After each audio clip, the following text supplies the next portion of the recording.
closely, responding to the call of the people, for which we need an institution.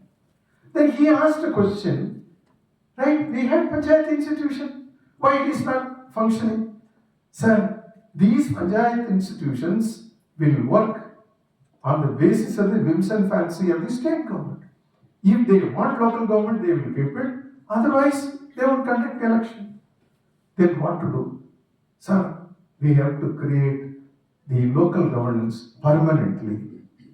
Then he started thinking, discussing with the lawyers how to bring a constitutional amendment. But it is a state subject. Constitutional amendment. If you bring a constitutional amendment, it becomes a permanent institution of governance. So, okay, you can bring it. Fine. But intermittently, he raised a question. We are in governance and we have, representative democracy. But to me, when I read books about representative democracy, look at the population size of India and the total number of elected representatives. Can we call it as an elected representative? No, it is a mockery. It is not an elected representative democracy. So, to make your democracy representative democracy, only when you conduct the election for local bodies. When 30 lakh people come, it is really elected representative democracy. Otherwise, it is not representative democracy, it is a regulated democracy. So he thought that the character of democracy can be changed and we give a real meaning to representative democracy. Then we make our governance and administrative institutions responsive and representative administration, for which we wanted to create. He tried his level best, but failed miserably. He could have managed. Unfortunately, he was not in a position to convince our representatives from Tamil Nadu. Our politicians are very clever. Tamil Nadu politicians are clever. Whatever comes from Tamil Nadu, everybody hates. Qureshi has written a book on, the election, wherein he has mentioned the Tamil Nadu started purchasing a vote. It reaches up to Delhi. In such a way, Tamil Nadu will innovate more number of programs there. So there he is not in a position to manage Tamil Nadu politicians. But cleverly, Narasimha Rao managed. But he kept the rural development and Panchayat Raj with him. And he managed to get it passed. Now it becomes a reality. If you look at the core elements, core key characteristics, with what objective it was created, I have gone through all the speeches, not only the speeches of Rajiv Gandhi, speech of Narasimha Rao in the parliament. I find that the role is not only to lay roads or all conventional functioning of the local body, to transform the rural communities. Today, the people are far away from governance. They are not near. What they do, whenever they have a problem, anybody comes, whether he is a Tahsildar or block development officer or collector. For them, whoever comes, they will give a petition. They have a perception. If government comes, it has to come with program or a scheme. Otherwise, to receive petition, they come. So either they behave as beneficiary or as a petitioner. Beyond that, they don't have a perception at all. But in a democracy, people should have a perception that they are the decision maker at one level. In which level? What government I want, I can decide. In such a way, they should have a perception. They have certain responsibilities as a citizen. But if you look at the Constitution, 51A says these are all responsibilities. That is a legal responsibilities, political responsibilities. They have certain broader responsibilities. You have legal, political, cultural, social, and all other responsibilities. Who will do it? It is only through local governance. The social transformation has to happen at the local level.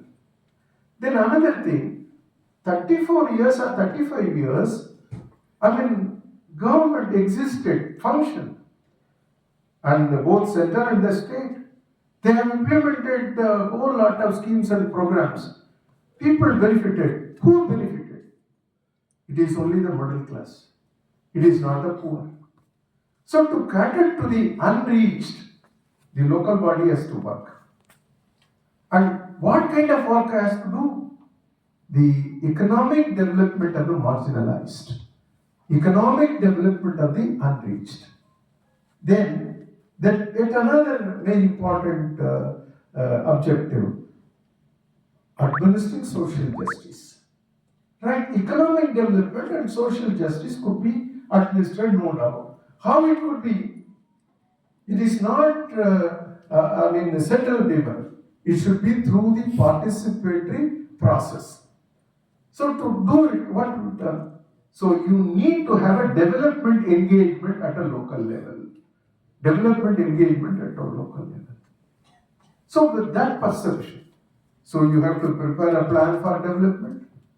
For a central government, there is no mandate for preparing a plan. For a state government, there is no constitutional mandate for preparing a plan. Yet, planning commission exists. There, in the name of planning commission, for the change, there is an institute working. But at a local level, this is mandated by the constitution. Mandated by the constitution. So you have to prepare a plan at a village level, block level, district level. These are all the things. Apart from this, so continuously, people have to be engaged in two levels. One is at a development discourse, where the development discourse has to take place only at the Gram Sabha. So people have to come, poor have to come, marginalized have to come, and they have to play their role there. And Gram Sabha is not a petition giving Sabha. Gram Sabha is not a place where you have to receive your petitions. Convert your noise into voice. That was the purpose with which Gram Sabha was created. So when you look at the basic objectives of the 73rd Amendment, it is highly loaded. Highly loaded. So when it is prepared, an amendment has been created, introduced, more than 50% of the states have agreed, it becomes part and parcel of the Constitution of India. So you have one constitution, three governments, center, state, local. The same constitution provides power to all the three. Center gets power only from the same constitution, state gets power only from the same constitution, local body gets power from the same constitution. But only difference is the state, the local body gets only through state act. That's all. Right? But one has to understand, power is not given. Power will not be given. Power has to be taken. To take the power, when a central government acts, state government says that, the center is usurping the power of the state. They say, local bodies are saying the state is usurping the power of the state. But normally, in a mature democracy, all the three governments have to work in tandem, work in synergy. But unfortunately, in India, all the three governments are working with mistrust. Center is not, trusting the state is not trusting the local body. In such a way, the mistrust act in democracy democracy never allows mistrust. In democracy, you have to find out a way how to bring synergy. That is the most important thing. But when an act is amended, then state governments, how they look at the act, they know pretty well. Already the center is very powerful.